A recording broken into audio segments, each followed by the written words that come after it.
In today's episode, reports has it that China is likely to ban Hollywood films into its film market.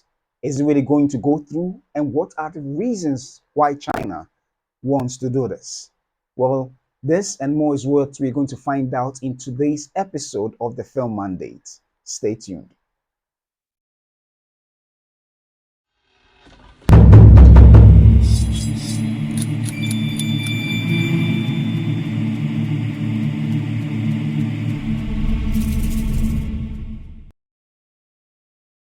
Once again, welcome to the Film Mandate. I am Papa O2, and this is episode 13 of the series of episodes that we are creating, talking about movies from both the international scene and the African front.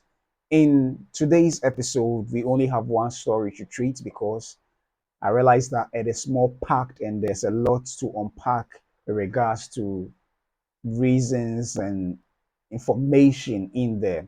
And at the end of it all, the question would be for my Ghanaian and African audience, how can we apply this, or what are the takeaways for us with regards to our own film industry and the world at large?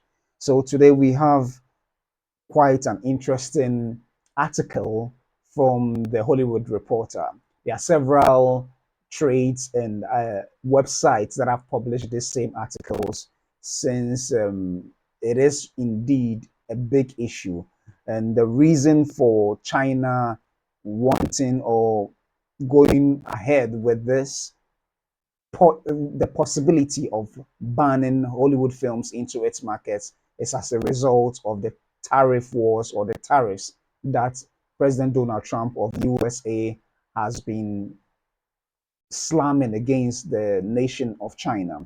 So, in response to what Trump has been doing, this is what the Chinese government intends to do. And this can be found in the article from the Hollywood Reporter, just as I have already stated. So we would read it and then we would delve into a discussion of it. So I read briefly. China mulling ban on Hollywood film releases in response to Trump tariffs, report. Two widely followed Chinese public figures, one an editor for a state media outlet, the other the son of a former party chief, released identical outlines on Tuesday of countermeasures Chinese authorities are said to be considering in response to Trump's tariffs. By Patrick, I can't really pronounce the last name because I don't know how to pronounce it. Okay, so I read.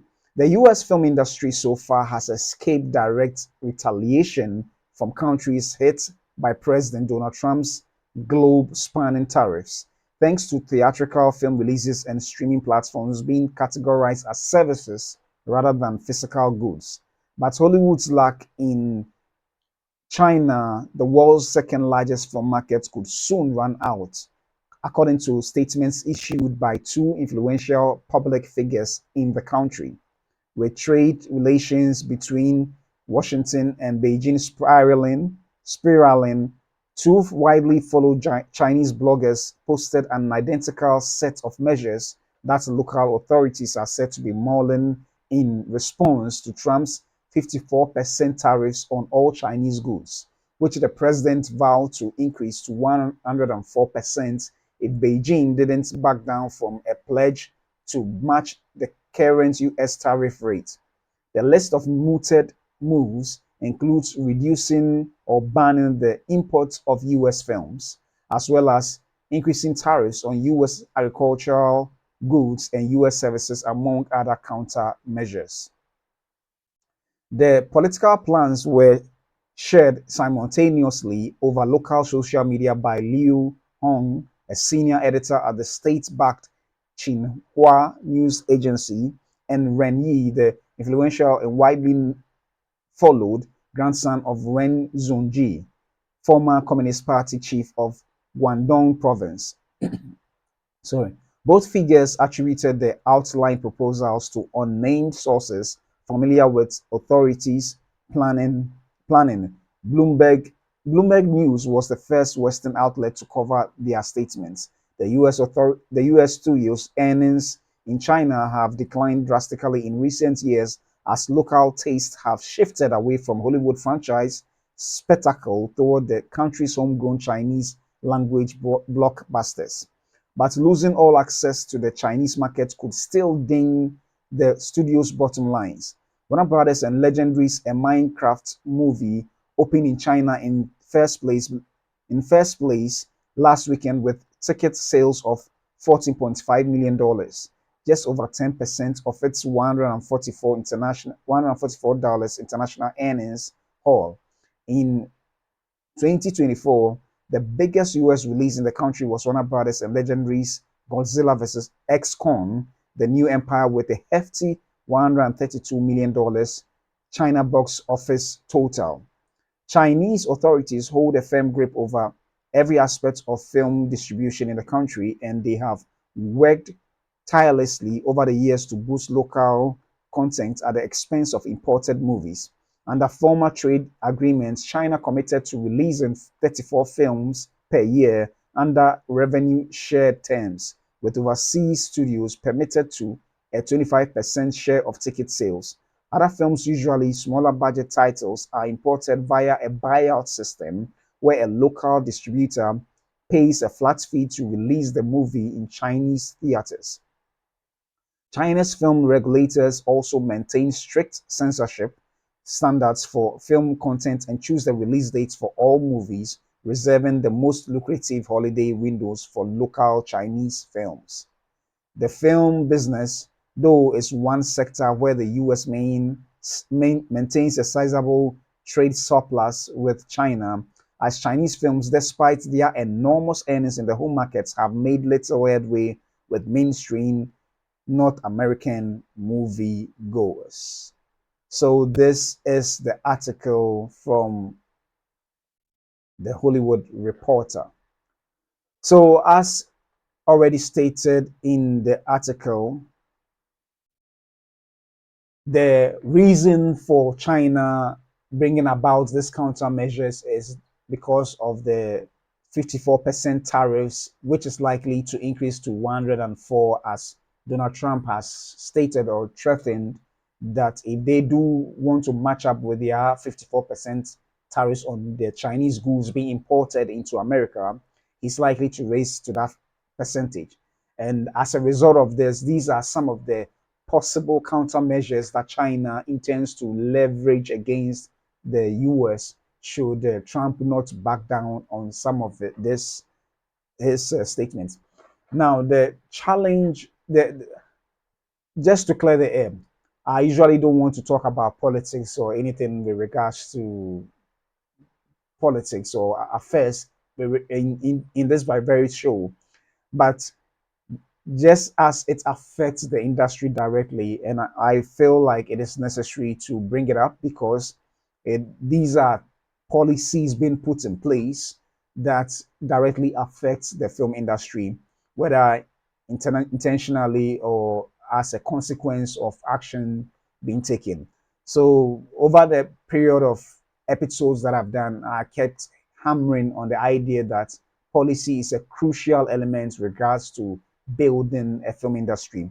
So that is why we are delving into this very story. Now, back to the story. The issue of Hollywood films being banned in China is really a big deal, considering the fact that, in as much as the North American box office is very lucrative compared to the total earnings of films whenever they are released, majority of the box office receipts comes outside the US of A. And China is one of the main contributory factors into that successful box office receipts for a lot of the Hollywood films.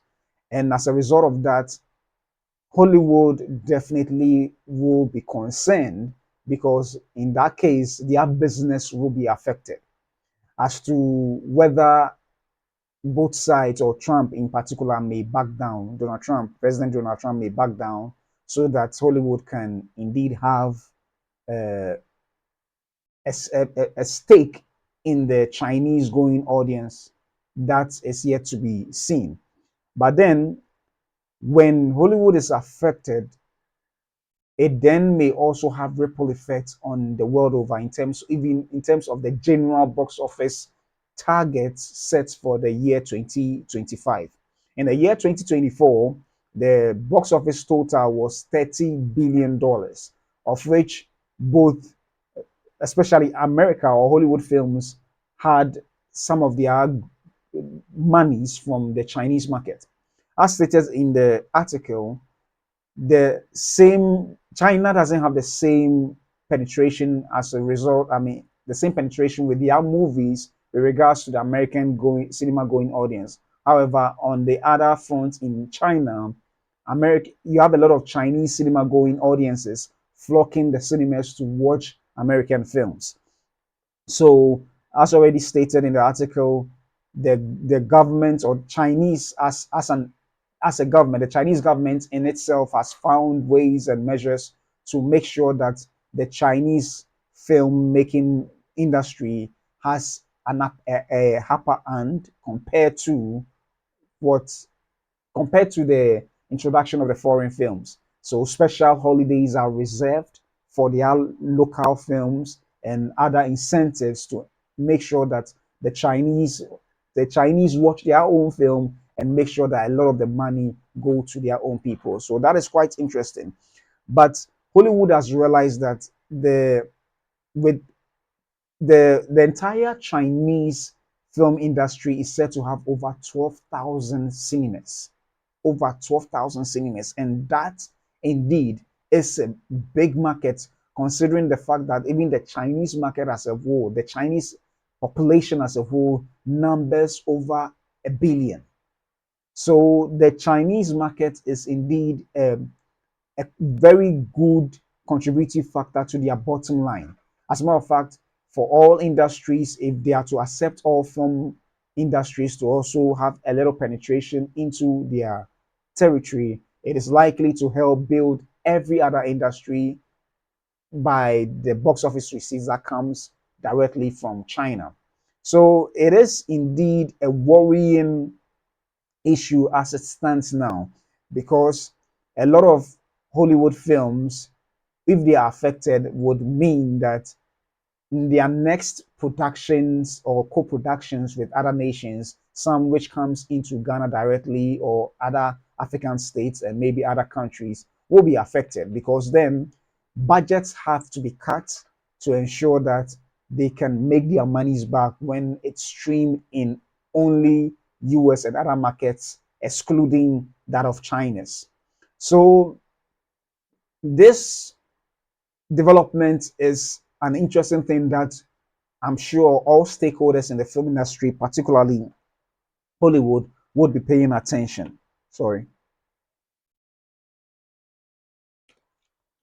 So they would be paying attention to see whether there may be a resolution to this to prevent China's ban from happening. Now, just to understand the figures and as to how important the China market is to particularly the Hollywood film industry, I would like to show you a couple of read an article from a website.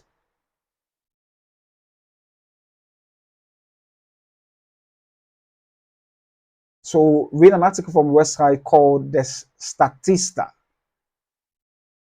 Yeah, the Statista. And yeah, so this is a website called the Statista, with which they gather a lot of data with regards to anything at all. But this in particular has to do with the film industry, starting with China. I'd like to read something briefly. And film industry in China, statistics and facts.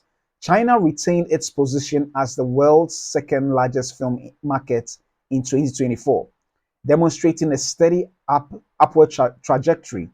The country's cinema ticket sales declined by 23% to about 42.5 billion yuan, which was 66% of the pre-pandemic peak in 2019. The industry has been hit severely by changing consumer behavior after the pandemic curbs, disruptions in movie production and releases, and the rising competition from emerging online entertainment alternatives. Before the emergence of the pandemic, China had been neck and neck with Hollywood, collecting over 9 billion US dollars in box office with a strong market demand. In both 2020 and 2021, the country rose to the largest cinema market in the world in terms of production so in the world. In terms of production, the country came in fourth after the United States, the United Kingdom, and France, and is eager to make Chinese blockbuster hits. Nonetheless, recent consumer surveys have shown a clear preference shift from cinema experience to alternatives like video streaming and micro dramas. Once shining, now losing ground. China's film industry has come a long way over the past decade. As of the time of writing, there were over 12,000 movie theaters with an average of 6.8 cinema screens. Wanda Cinema Line Hengdian World Cinemas and Shanghai Chenyi Cinemas were the largest cinema operators in China. Wanda Cinema Line also ranked first in terms of box office revenue. Many small and independent theaters could not survive the hardship during the COVID-19 pandemic and were acquired by big players in 2022. Even the even the famous cinema chain Emperor UA Cinema ceased operations of all seven cinemas in mainland China in December 2022, citing significant business losses and pandemic and sorry during the pandemic. In terms of market demand, ticket sales volume had been growing steadily before 2020, but the trend has fluctuated since the pandemic.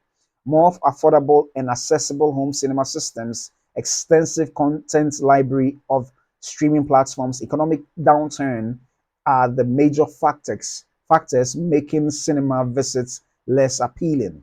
Besides, Chinese filmgoers are accustomed to low ticket prices, which makes the average price of seeing a film in China much lower in comparison to the US market.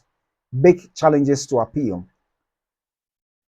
So let me just leave it here. Now, even with the challenges China is currently facing as a result of the pandemic and now new habits in terms of entertainment consumption with regards to film, they are still making big money in with regards to their film industry, and this is quite worrying, not just for us, because majority of all the industries will be looking at what is going to happen, whether China would go ahead and institute this ban.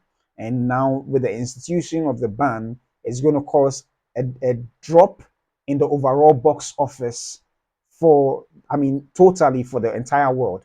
And that has its own ramifications on so many industries in the world.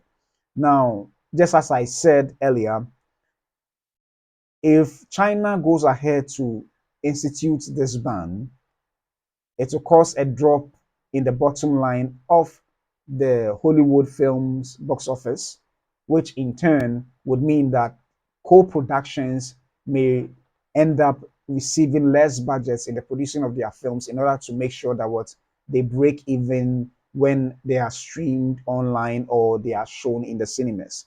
So this indeed is quite a worrying trend. Just to give you an idea as to how China's stake in the how China's presence in the entire worldwide film industry is, I'd like to share this statistics with you. Now, for I just want you to let me just take off my camera for you to have a clear oversight about it, and then I can delve into it.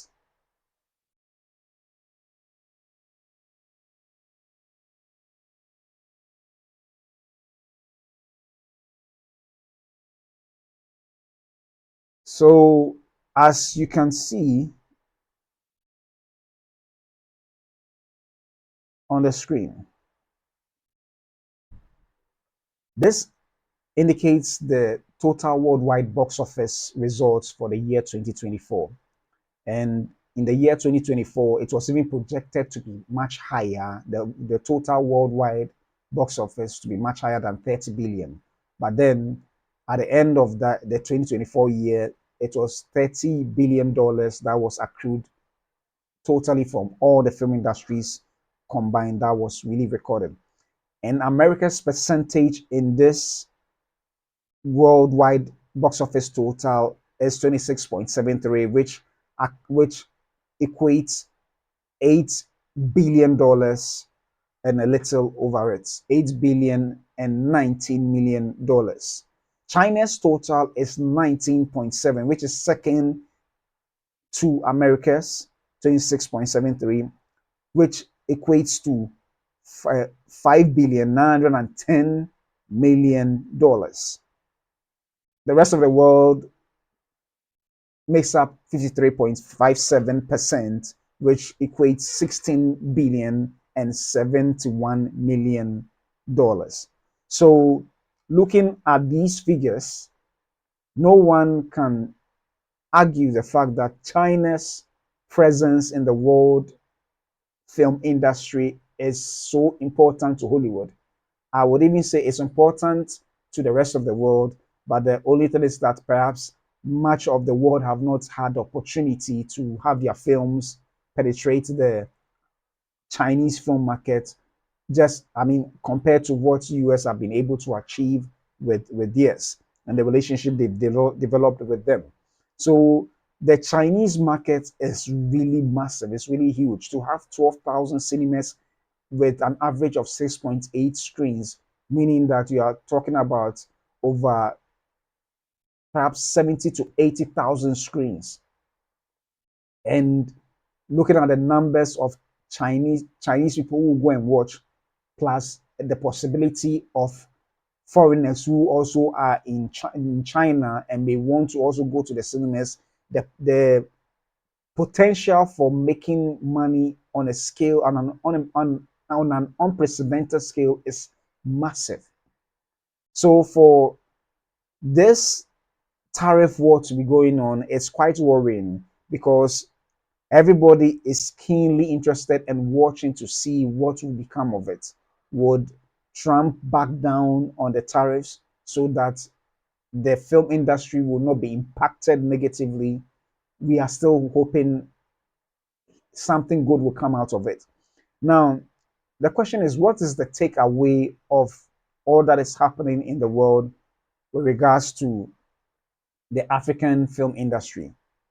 I'm saying the African film industry because looking at the numbers I've displayed on the screen, there is no way a country in Africa, not even Nigeria or South Africa combined, can compete with these figures. So collectively, if we come together as an African film industry, we may be able to have a stake in this worldwide box office results. The reason I am drawing some lessons for the African film industry is that for an industry like China to be so big, for them to be able to negotiate with their power of box office results speaks a lot. It speaks a lot. Regardless of whether Trump may want to back down or not, he is definitely going to listen. And in the trade wars, whatever be the case, they may find a common ground because, as part of America's economy, Hollywood indeed is a strong backing for the economy of America. For such monies to be generated, which goes into the mainland America, indeed it shows up the economy of California and overall has a net effect on the country of America as a whole. So I believe that as a continent, we need to really take a closer look at what is happening with regards to this very story and have a firm consideration, perhaps rope in the AU and see how best that we can come together as film industries and put up a strong front with regards to data, infrastructure, and policy to be able to compete fiercely on the world stage. Of the rest of the world's percentage, I don't even know the exact amount we as Africans contribute to this money. And that is quite worrying because if out of the rest of the world, I'm sure Europe has the majority, and perhaps other Asian countries and other South American countries may contribute to this. But my worry is that, for all you know, Africa as a continent only contributes a single digit. And it is quite troubling to know that we may even not be a single digit, it may be even in decimals. And that is a problem. And it's not like Africans don't like to go to the cinemas. We really do. But the infrastructure, the structures doesn't support or doesn't even prove that we have an existing market with regards to the film industry. And this indeed should be a wake up call for us as a continent, not just individual countries, but as a continent, to see to it that we put up a strong front to be able to even attract not just the presence or the attention of the world, but attract investment, attract collaborations from the world over. The time for pocket collaborations with regards to just individual studios or individual nations should be put to bed and look at a holistic view where we can build a complete industry to help draw the investment and attention of the world onto the continent, just as other nations are interested in what we offer as individual nations and as a continent with regards to our resources and others. So I think that in as much as this is worrying and troubling, there are a lot of lessons to be learned from this very particular situation or development.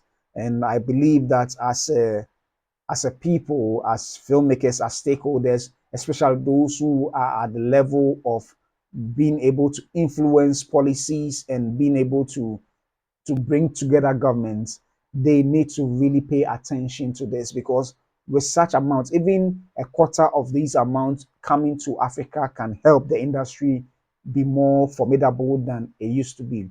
We need to come back and reorganize and restructure things and network as individual countries to ensure that our voice in the film industry is heard. We cannot do it as individuals because it won't create a dent on the world stage. But together as a continent, as a continental force, we are likely to even surpass all these industries, perhaps even combined. Well, not combined because China has the masses of people, but we can indeed be a force to reckon with. As it stands now, in terms of the volumes of content that is produced annually, Nollywood or Nigeria's film industry leads the pack, followed by Bollywood and then the other nations. But it does not translate into money. It doesn't translate into such money that should be able to catch the attention of those that matter on the world stage. And that is troubling.